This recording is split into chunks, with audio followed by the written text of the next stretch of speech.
مونږ به دلته خبره وکړو د تیر څه وخت نه پرویز خټک صاحب په دې علاقې باندې فوکس دی. شیرین کوټې شوې، کوترپان شو، باره بانډه شوه، دا ګیر چاپې رشکۍ شوه، رسالپور شو، دې باندې فوکس دی او د دې دپاره ډېر غټ فنډونه هغه راغلي دي، منظور شوي دي. خو بدقسمتۍ سره دلته چې کم مافیا ده نو د هغوی د وجې نه د هغوی هغه خدمت د هغوی هغه محنت هغه خاورو کې ملاویږي چې دې حوالې سره یې تحقیقات وشي. په شیرین کوټو، رشکۍ، باره بانډه کې، کوترپان کې داسې ځای نه دي، داسې روډونه دي چې هغې کې د دریو محکمو نه فنډونه اخیستې شوي دي او روډ تر اوسه پورې نه دی جوړ. نو دغه خلق راګیرونه غواړي او دا نیب ته حواله کونه غواړي او چې کمې منصوبو سره یې کلوار کړی دی نو دا پې ترسره کول پکار دي. دې سره سره موږ به دا ووایو چې دا مقامي انتظامیه هغوی هم په دغه خلقو لاس اچول پکار دی. ډیپټي کمیشنر، ایډیشنل ډیپټي کمیشنر جنرال، مس وزیر، د دې مختلفو علاقو هغوی له دوره پکار ده.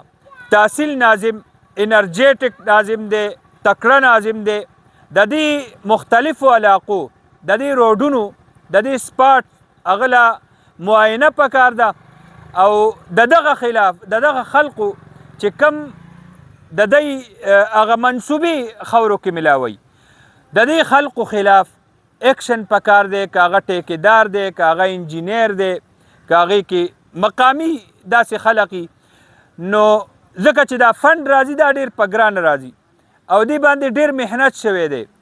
خو دا ولې پوره نه لګي دا تپوس دغه مشرانو له پکار دی. شاجي صاحب وایي السلام علیکم ګرانو کتونکو، زم تفهیم ګرانو کتونکو، مونږ رسالپور علاقه کې یو. رسالپور کې ملیرام دا د هغوی روډ دی او د دې روډ دپاره د مشرانو منت زیارانې کړي دي. د دې چې کوم ورکران دي، د دې رهایشي خلق دي، دې فنډ باندې نورو بره مشرانو ډېر وخت نه به کوششونه کړي او دغسې کروړونه روپۍ فنډ دې علاقو ته راغلی دی. رسالپور کې دا روډ جوړ شوی دی. د شپې په تیاره کې 12 بجې ګاډي راغلی دي او دی ته یې پریمیکس اچولی دی او دا تاسو ته ښکاري خاوره باندې تارکول اچولی دي، ښکته خو تارکول یې ورکړي هم نه دي، صرف پریمیکس دا یې اچولی دی. سایډونو ته پکې شګه نشته. د روډ دا حل دی چې ځای په ځای پکې اوبه ولاړې دي او چې دا کرکټ پې ماشومان دې ټایم کې کم کوي نو هغې ته روډ نه ټینګېږي. دې نه پس به په دې باندې ټریفک دا به ټریفک ته څنګه ځان نیسي. مقامي کم مشران دي دی مونږ ته ټیلیفون کړی دی، مونږ یې راغوستي وو، مونږ د دې پوره معاینه وکړه چې دې روډ دپاره دا فنډونه راوړل دلته ترقیاتي پراجیکټونو باندې دا دومره لوی فوکس دی، فنډونه لګي، ولې دې سره دا کلواړ کیږي؟ دا د مشرانو سره او د انتظامیې سره، د حکمرانانو سره، د حکومت سره، ملک سره غټه دوکه ده او قومي خزانې سره کلواړ دی. پکار دا دی چې د دې پوره تحقیقات وشي. دا ټیکیدار د ده باره کې جی ایچ کې کمپني ده، جی بالکل، او جی ایچ کې کمپني دا په دې ټول نوښار کې موږ ته مختلفو علاقو نه ټیلیفونونه کېږي، هغوی په دې روډونو باندې کار کوي، کنسټرکشن کمپني ده. نو د هغوی چې کم پراګرس دی ستاسو مخې ته دی، د دې مشرانو مخې ته دی، د انتظامیې مخې ته دی. مونږ به په دې خبره کوو دلته د مقامي عمایدینو سره هم زمونږ خبرې وشي، دی سره خپل د دی بیان هم د دی ریکویسټ د دی درخواست نو چې انتظامی افسران دې راشي او په دې باندې ایکشن والي. شاجي صاحب وایي یاره دا کې کمپني چې کومه ده پکار دا بلیک لیسټ کې دي، بلیک لیسټ کې او دوی د نوښار نه په سار رازغلولي دي. هلته هم دا کتاره کړې ده چې په خاورې او د پاسه دغه واچولو روډ وي جوړ کو، خلک پې راپاسې احتجاج کو، شدید احتجاج سار جګړه هم شوې وه.